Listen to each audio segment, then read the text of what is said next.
বন্ধুরা, আমার channel moms gardening এর কুকিং আপনাদের অনেক অনেক স্বাগত।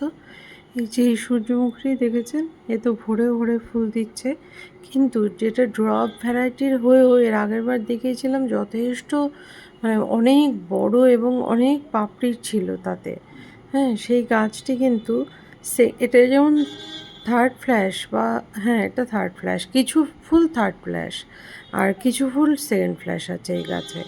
কিন্তু ওই গাছটিতে এখন যে ফুলগুলো ফুটছে সেটা ফার্স্ট ফ্ল্যাশের মতো হচ্ছে না।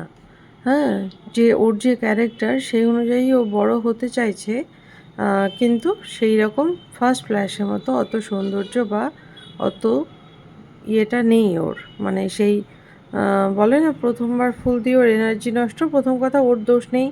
আমি তুলনামূলক টব ছোট দিয়েছি, আরও বড় টব দিতে হতো, সেটা দিতে পারিনি। তো যাই হোক, এই গাছটি ভরে ভরে ফুল দিচ্ছে, এরই রোদ প্রয়োজন, তো একে রাখলাম। ওই গাছটিকে ও সাইড থেকে ও নিয়ে নিতে পারবে, কারণ ফুলে এবারও খুব একটা এনার্জি দিতে পারবে না, যার জন্য প্রচুর যে ফুল হবে বা আগের মতোই অতটাই বড় ফুল হবে সেটা ভাবা যাচ্ছে না, এবং ও সেভাবে দিতে পারছে না। এবারে ফুলগুলো তুলনামূলক করে একটু এবড়ো খেবড়ো হচ্ছে, আমি অবশ্যই শেয়ার করব সেটা।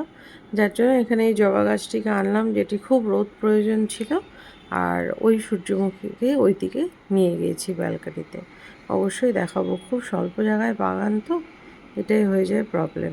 তো আমি তো বীজগুলোকে ছিঁড়ে দিয়ে, এই যে দেখুন, এই যে এই ফুলটি হয়ে গেছে, এই যে ঝরে ঝরে পড়ে যায় সাদাগুলো, তখন এইভাবেই আমি ছিঁড়ে গাছের গোড়াতেই রেখে দিই। ওই আর একটি সূর্যমুখী গাছে ওখানে আরেকটি চারাও বেরিয়ে গেছে এই করতে করতে।